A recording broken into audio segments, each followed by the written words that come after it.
वंदे मातरम। आभारी हैं आप दर्शकों आपके प्रति, जिनके अपार प्रेम स्नेह सहयोग से हम भारतवासी चैनल का 200वां एपिसोड प्रस्तुत करने में समर्थ हो पा रहा हूं। और यदि अभी तक आपने चैनल को सब्सक्राइब नहीं किया तो कृपया अवश्य करें, लाइक व शेयर भी करें, ताकि बलिदानियों, क्रांतिवीरों, वीरांगनाओं, बाल क्रांतिकारियों, महान पुण्य आत्माओं की गाथा घर घर पहुँचे, पाठ्यक्रम में सम्मिलित हो, जीवन के प्रेरणा स्रोत और भावी पीढ़ी के जीवन का आदर्श बने।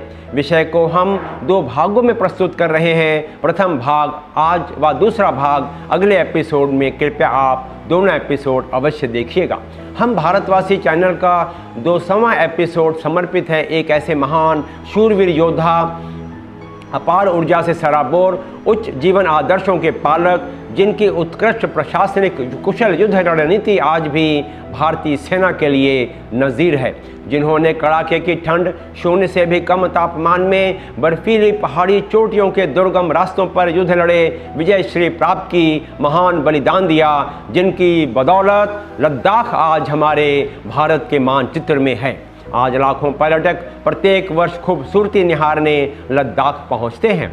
हम बात कर रहे हैं जनरल जोरावर सिंह जी की। जी हाँ, जनरल जोरावर सिंह। जनरल जोरावर सिंह जी का जन्म सन 1786 में वर्तमान हिमाचल प्रदेश के एक छोटे से राजपूत कहलूर राजघराने में बिलासपुर में हुआ था। जोरावर सिंह ने जीवन के 16 वर्ष पूर्ण किए तो परिवार में जायदाद के लिए मनमुटाव शुरू हो गया व परिस्थितियां तनाव में परिवर्तित हो गईं। जोरावर सिंह ने चचेरे भाई की हत्या कर हरिद्वार को रवाना हो गए। हरिद्वार में जोरावर सिंह की मुलाकात जम्मू कश्मीर के डोडा क्षेत्र के मरमेढ़ी के जमींदार राणा जसवंत सिंह जी से हुई। उनके साथ जोरावर सिंह जम्मू कश्मीर के किश्तवाड़ में आ गए। यहीं पर जोरावर सिंह ने तलवारबाजी, घुड़सवारी, तीरंदाजी में निपुणता और पारंपरिक युद्ध कला में प्रवीणता हासिल की और राणा जसवंत सिंह की नौकरी छोड़ राजा गुलाब सिंह के यहाँ आ गए। जोरावर सिंह ने वर्तमान जम्मू कश्मीर के रियासी किले में सिपाही के रूप में अपनी सेवाएं दी। जोरावर सिंह व्यवहार कुशल थे व किले में सेवाएं देते हुए उन्होंने संपर्क में आए लोगों का दिल जीत लिया। उनके समर्पण, व्यवहार व कार्यकुशलता से उनकी पदोन्नति हो गई व अब उनकी जिम्मेदारी बढ़ाते हुए उन्हें राजा गुलाब सिंह को भेजे जाने वाले पत्रों, विशेष समाचार पत्रों के का मैसेंजर यानी पत्रवाहक नियुक्त कर दिया गया।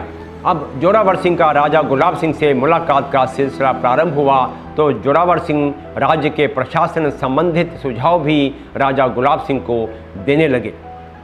राजा गुलाब सिंह जोरावर सिंह के प्रस्तावों से काफ़ी प्रभावित हुए व उन्हें ज्यों का त्यों राज्य में लागू कर दिया और जोरावर सिंह की बुद्धिमत्ता, प्रशासनिक गुणों के कायल हो गए।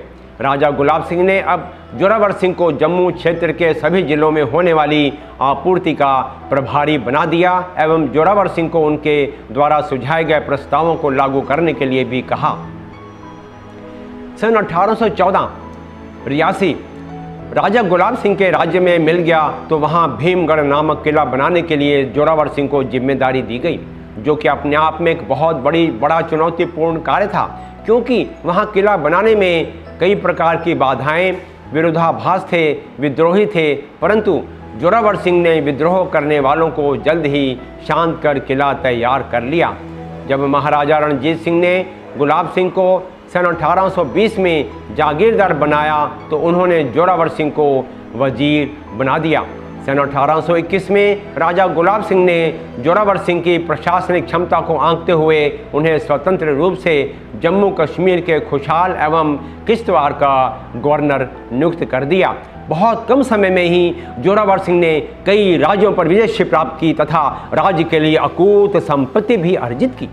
जोरावर सिंह भारत माँ के प्रति समर्पित, स्वाभिमानी, आत्मबल व आत्म संयम के धनी व उच्च चरित्र के व्यक्तित्व थे, जिससे राजा का उन पर अटूट विश्वास व भरोसा था। किश्तवाड़ में गवर्नर रहते हुए उन्होंने भूमि की नाप जोख करवाकर उत्पाद का 50% राजस्व निर्धारित कर दिया था। राज्य की न्यायिक व्यवस्था में भी उन्होंने मूल चूक परिवर्तन किए, जिससे राज्य का प्रशासनिक प्रबंधन पूर्ण रूप से उनके नियंत्रण में था।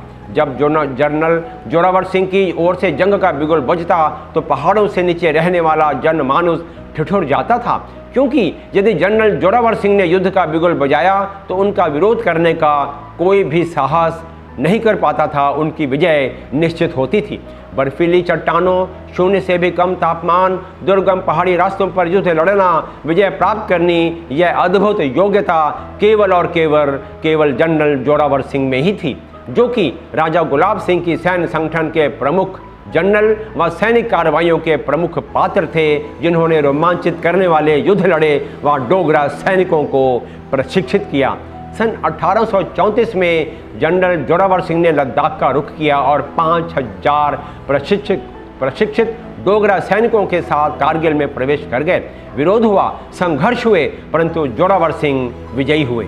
सैन्य संगठन को मजबूत करने एवं सैनिकों के अस्थायी कैंप के लिए लेह में किला बनवाया, जो आज भी भारतीय सेना की देखरेख में सुरक्षित है।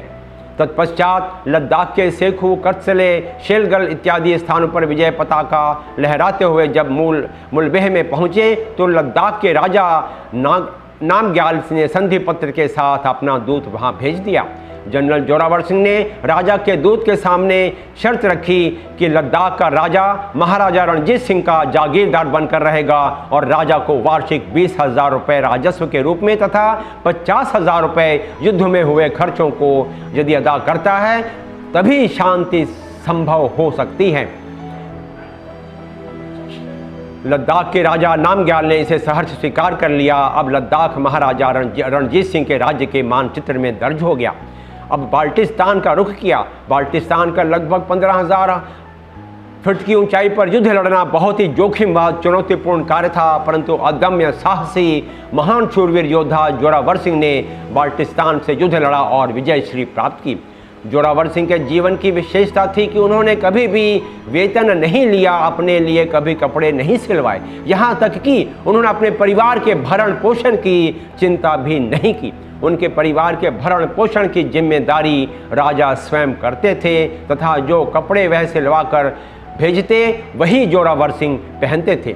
उनके व्यक्तित्व की एक और विशेषता थी कि उनके द्वारा की गई प्रत्येक सैनिक कार्रवाई की सूचना वह राजा तक पहुंचाते व सफलता के प्रत्येक क्षण का संदेश भी राजा तक लिखित पहुंचता था। जनरल जोरावर सिंह का जीवन भारतीय इतिहास का एक सुनहरा पृष्ठ है, परंतु महान जनरल को भारतीय इतिहास में सम्मान नहीं मिला जो कि उन्हें मिलना चाहिए। उनके जीवन को शताब्दियों तक याद किया जाता रहेगा व आने वाली पीढ़ियां उनके अटूट राष्ट्र प्रेम, उच्च जीवन आदर्शों, सैन्य संगठन, अद्भुत कला, अद्भुत युद्ध कला, प्रशासनिक क्षमता, सादा व सरल जीवन, भारत माँ के लिए समर्पित भारतीयों के लिए व सैन्य संगठन के लिए प्रेरणा स्रोत रहेगा। अब तिब्बत की बारी थी। विषय अगले एपिसोड में प्रस्तुत करेंगे। कृपया आप अवश्य देखिएगा, लाइक शेयर भी करिएगा। जय हिंद।